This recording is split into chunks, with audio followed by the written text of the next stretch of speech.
Hai Sobat Jakon, seberapa seringkah kalian memenangkan tender? Cukup sering atau belum pernah menang sama sekali? Pasti banyak di antara Sobat Jakon yang sering berpikir, sudah keluar biaya urus perizinan, SBU, SKT, SKA, audit akuntan publik, dan lain sebagainya. Tapi, kenapa nggak pernah menang ya?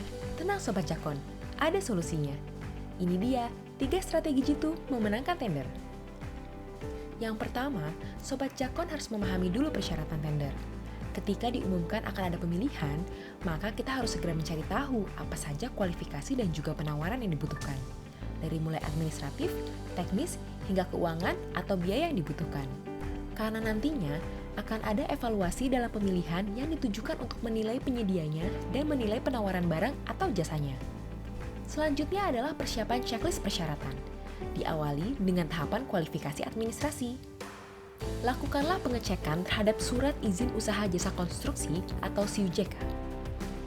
Cek apakah masih berlaku atau sudah kadaluarsa. Masa berlaku SIUJK adalah 3 tahun sejak diterbitkan. Peserta tender juga harus memiliki SBU atau sertifikat badan usaha. Untuk mengajukannya, Sobat Jakon harus menentukan kualifikasi dan klasifikasi perusahaan dulu. Jika sudah memiliki SBU, maka yang perlu dilakukan adalah pengecekan masa berlaku SBU tersebut. Selanjutnya perjanjian KSO bagi penyedia yang melakukan kemitraan. Para pihak yang ber-KSO melakukan sharing pendanaan lead firm dan anggota wakil pihak yang ber-KSO. Syarat keempat adalah adanya akta pendirian atau perubahan yang telah disahkan oleh notaris. Syarat kelima adalah laporan SPT tahunan tahun terakhir atau seperti yang disyaratkan dalam dokumen kualifikasi. Yang keenam adalah memperoleh minimal 1 pengalaman kerja dalam 4 tahun terakhir. Jadi, Sobat Jakon harus menyerahkan bukti kontrak dan bukti provisional handover paket pekerjaan yang telah diserah terimakan dalam 4 tahun terakhir. Yang selanjutnya adalah memiliki sertifikat sistem manajemen mutu, sistem manajemen keselamatan dan kesehatan kerja, serta sistem manajemen lingkungan. Pastikan Sobat Jakon mengecek tanggal berlaku serta penerbit sertifikat tersebut. Persyaratan kualifikasi administrasi yang terakhir adalah memiliki tenaga tetap. Orang tenaga tetap dengan sertifikat keterampilan untuk usaha kecil, sertifikat keahlian muda untuk usaha menengah, dan sertifikat keahlian media untuk usaha besar. Setelah persyaratan administrasi, selanjutnya Sobat Jakon juga harus memahami persyaratan kualifikasi secara teknis. Yang pertama adalah pengalaman untuk menghitung kemampuan dasar. Indikatornya adalah jenis paket pekerjaan yang disyaratkan dan nilai paket yang menjadi acuan kemampuan dasar untuk KSO. Nilai kemampuan dasar yang dipakai dari lead firm, serta perhitungan penyesuaian harga sesuai indeks BPS. Yang kedua adalah sisa kemampuan paket atau disingkat SKP. Ini merupakan daftar pekerjaan yang sedang dikerjakan oleh penyedia jasa. Di sini disyaratkan maksimal mengerjakan 5 paket dalam waktu yang bersamaan. Persyaratan kualifikasi selanjutnya adalah dari segi keuangan. Sobat Jakon harus menyerahkan laporan keuangan sebagai gambaran sisa kemampuan nyata. Jika Sobat Jakon merupakan segmen pelaku usaha besar, maka laporan keuangannya harus telah diaudit oleh kantor akuntan publik. Selain itu, Sobat Jakon juga harus melampirkan daftar pekerjaan yang sedang berjalan. Dan yang terpenting, nilai sisa kemampuan nyata lebih dari sama dengan 10% nilai HPS. Selain persyaratan kualifikasi, Sobat Jakon juga harus memenuhi persyaratan penawaran. Persyaratan penawaran juga terbagi menjadi 3 pokok, yaitu administrasi, teknis, dan harga. Secara administrasi, persyaratan pertama yang Sobat Jakon harus siapkan adalah surat penawaran. Indikatornya adalah masa berlaku dan juga surat tersebut bertanggal. Yang kedua adalah surat kuasa apabila dikuasakan. Indikatornya adalah kejelasan pemberi kuasa, penerima kuasa, dan tanggal surat kuasa, serta jaminan legalitas dengan ditandatangani di atas materai. Yang ketiga adalah jaminan penawaran. Indikatornya adalah nilai jaminan penawaran minimal 1-3% dari HPS. Masa berlaku jaminan penawaran, nama pokja, dan nama paket yang tercantum pada jaminan penawaran, penerbit jaminan, dan menyerahkan jaminan penawaran asli. Dan yang terakhir adalah harus ada dokumen penawaran teknis dan dokumen penawaran harga. Bagaimana dengan persyaratan penawaran teknis? Nah, dari segi teknis ada 6 persyaratan yang harus dipenuhi.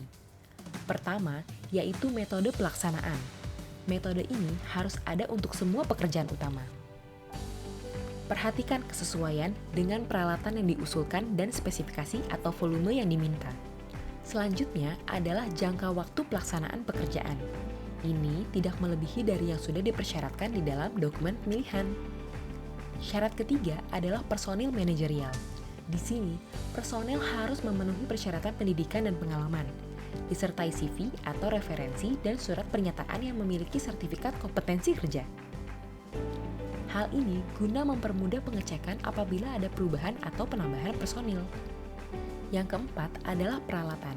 Sobat Jakon harus menyerahkan data seputar jenis dan kapasitas alat beserta data dukung kepemilikan atau perjanjian sewa. Yang kelima adalah pekerjaan yang disubkontrakkan. Untuk pekerjaan yang masuk di dalam list daftar pekerjaan spesialis, dinominasikan kepada penyedia jasa spesialis. Untuk pekerjaan yang masuk di dalam list daftar pekerjaan yang harus disubkontrakkan, dinominasikan kepada penyedia jasa kecil setempat. Yang keenam adalah Rencana Keselamatan Konstruksi atau RKK. Langkah yang dilakukan adalah identifikasi bahaya yang ditetapkan oleh PPK dan dituangkan dalam dokumen pemilihan. Penjelasan identifikasi bahaya yang disampaikan oleh penyedia minimal dari list identifikasi bahaya yang sudah diperkirakan oleh pengguna jasa. Selain itu, fakta komitmen harus ditandatangani oleh wakil sah badan usaha. Persyaratan penawaran yang terakhir adalah berhubungan dengan harga. Kriteria pertama, harga penawaran terkoreksi tidak boleh melebihi harga perkiraan sendiri atau HPS. Yang kedua adalah kewajaran harga, terutama jika angka penawaran di bawah 80%. Pada tahapan ini, dilakukan pengecekan dokumen berita acara klarifikasi dan evaluasi kewajaran harga yang nilainya 80% dari HPS. Yang ketiga adalah perkiraan biaya keselamatan konstruksi. Perkiraan biaya ini harus dirincikan dalam mata pembayaran tersendiri. Aspek ini sangat penting dan bisa menentukan gugur atau tidaknya peserta tender. Nah, Sobat Jakon, ini dia strategi terakhir yang bisa menjadi senjata untuk memenangkan tender. Sobat Jakon harus menyampaikan dokumen sesuai ketentuan. Poin ini sangat penting untuk menunjukkan seberapa besar keseriusan Sobat Jakon dalam mengikuti tender ini. Sobat Jakon bisa mengawalinya dengan menyampaikan dokumen sesuai dengan jadwal yang ditentukan. Dan jangan lupa, lakukan final check sebelum mengumpulkannya. Untuk data kualifikasi, diisi dalam formulir isian elektronik. Data kualifikasi yang dimaksud ada pada aplikasi SPSE dan atau melalui unggahan lainnya dalam SPSE. Untuk form isian data kualifikasi dan unggahan lainnya, hanya untuk dokumen kualifikasi, bukan untuk dokumen penawaran. Dan yang terakhir, dokumen penawaran harus dienkripsi dan diupload dalam SPSE. Bagaimana Sobat Jakon? Sudah siap memenangkan tender? Tunggu apa lagi? Ayo persiapkan dirimu dari sekarang!